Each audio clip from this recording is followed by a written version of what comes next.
Hello, epic viewers from around the multiverse. We're here to bask in unprecedented glory because today we're going to be reviewing the DC Collectibles Justice League Animated Series action figures, which were revealed at SDCC 2018. Do these action figures warrant their hefty, staggering, exorbitant premium prices of over $20 each, or should you desist, abstain, and refrain from buying them? In my objective opinion, I would deem these action figures to be meritorious. However, you have to make the determination of whether or not you should procure these particular figurines.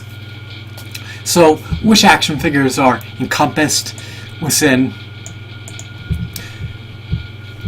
the wave, within the lot that were revealed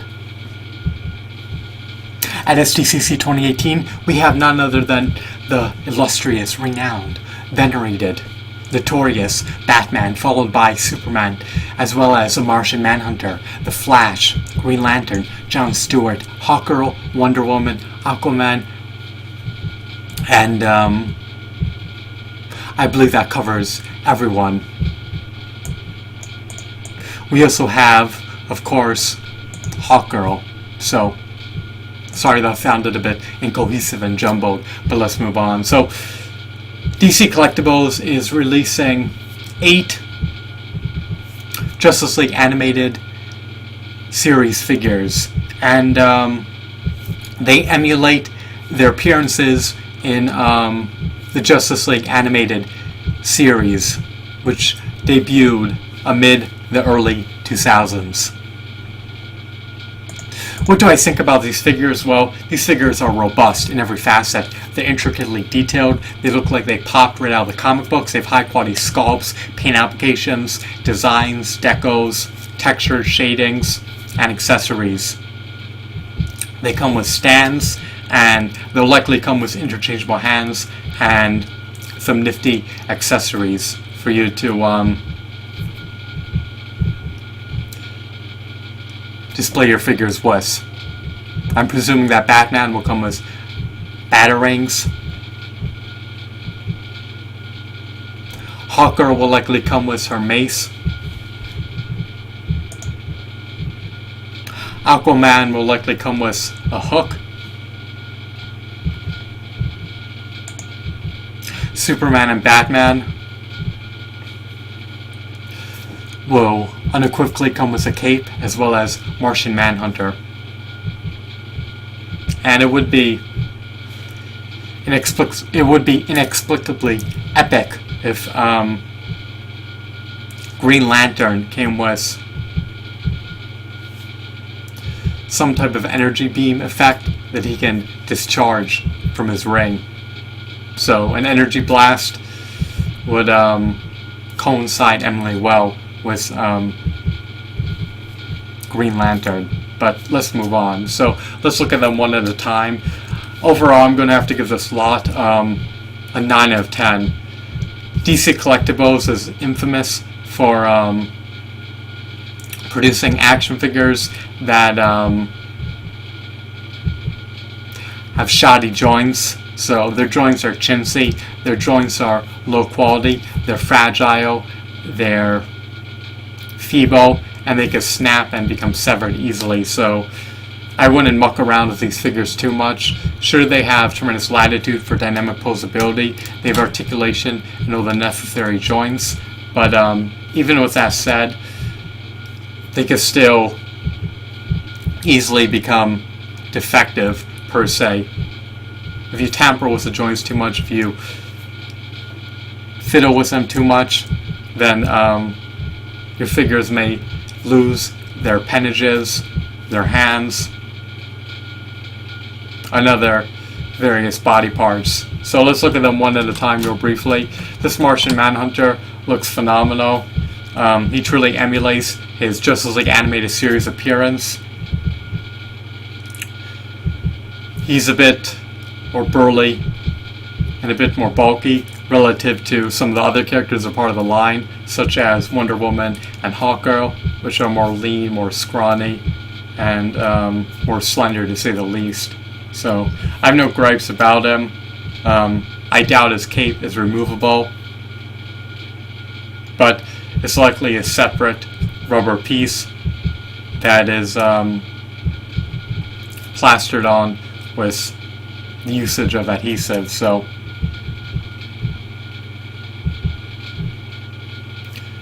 the front of the cape may be sculpted on, but the back of the cape is likely a separate rubber component that's attached to the figure.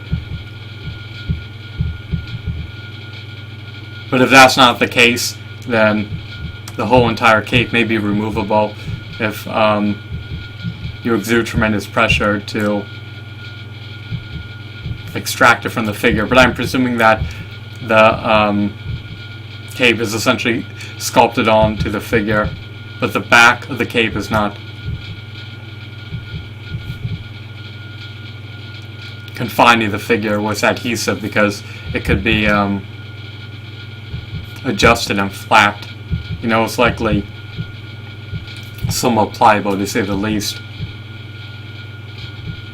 because it's not glued to the figure. So let's move on. Next we have Green Lantern John Stewart. He's an extraordinary figurine.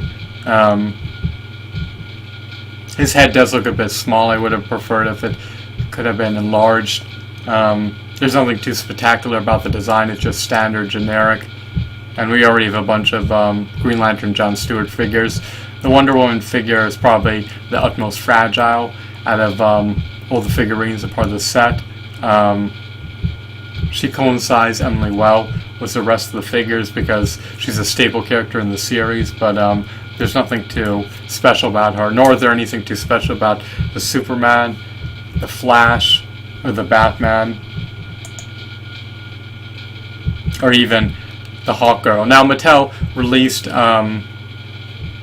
very similar figures in a 5-inch scale with their Justice League animated series line. The difference between these figures and Mattel's iterations of those characters is that these figures stand roughly 6 to 7 inches tall. Mattel's action figures stood anywhere from 5 to 5.5 inches tall that were subsumed under the Justice League animated series line, and they had less points of articulation, they had less accessories, they didn't come with stands, their price points were substantially lower than these DC collectible figures, and they weren't as fragile, they weren't as dainty.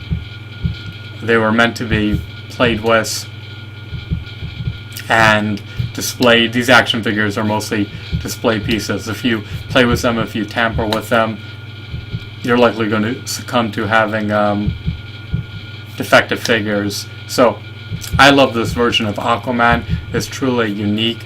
It's truly a novelty, to say the least. It's an older version of Aquaman with the hook hand, and he also seems to have a wristband or some type of forearm guard. He also has a belt, and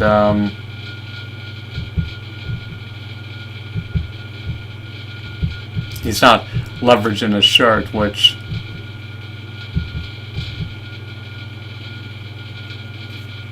I guess is a throwback to his appearance in the Justice League animated series. So I'm sure that these figures are all comic book accurate, but there's truly nothing special about Hawkgirl, nor the Flash, or the Batman figure, or the Superman figure, or the Wonder Woman figure, or the Green Lantern figure. The best figures in the line are Aquaman, with his older variant appearance. This is a variant of Aquaman relative to his more youthful, more jejune, younger appearance. He looks more mature and more masculine relative to his younger appearance, which looks a bit more petulant and immature and childish. And the Martian Manhunter figurine is spectacular. Should we already have iterations of this character, but we don't have enough Martian Manhunter figurines. So if you missed out on getting the Martian Manhunter, then I would recommend buying this version of the character when the price plunges. As per the Batman figure, I love this Batman appearance, but even with the utility belt, the cowl, the cape, the stand, and potentially interchangeable hands, he still doesn't warrant a price of over $20 when you compare him to his $8 counterparts, which the Four Horsemen Studios company sculpted for Mattel when the DCUC action figure line was being released. So he's essentially comparable to an $8 DC Universe Classics action figure. So these action figures are all comparable to their $8 DCUC action figure counterparts. However, they are improved versions of figures that were released in the past by Mattel,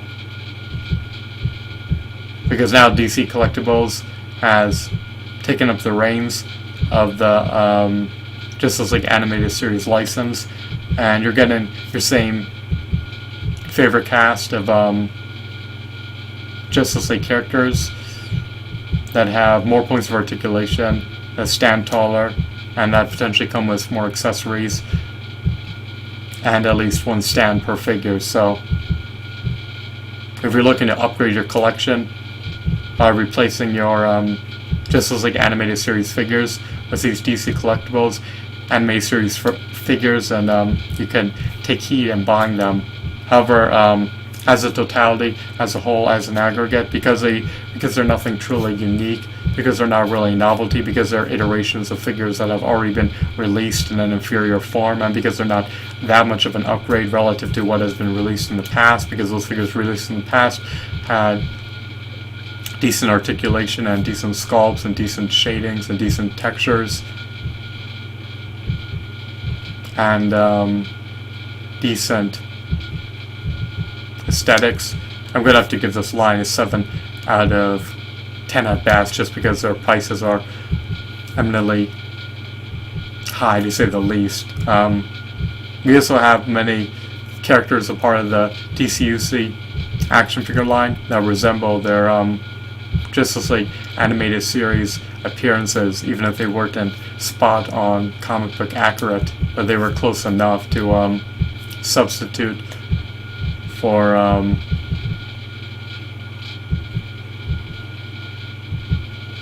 a Justice League Animated Series appearance, just because the resemblance was so akin to their appearances in the Justice League Animated Series. So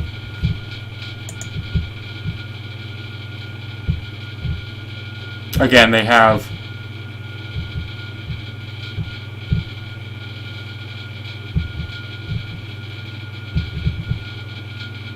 meticulously detailed appearances, articulation of the requisite areas, robust sculpts, and everything you need if you're an avid, devout DC Comics fan, but the price points are just unaffordable. So I give them 7 out of 10, and that's me being generous. So I hope that you found this review to be fascinating and enthralling. I'm curious what else will be revealed at SDCC 2018 by DC Collectibles. I hope that you found this video to be intriguing and insightful. Have a wonderful, marvelous day. Goodbye.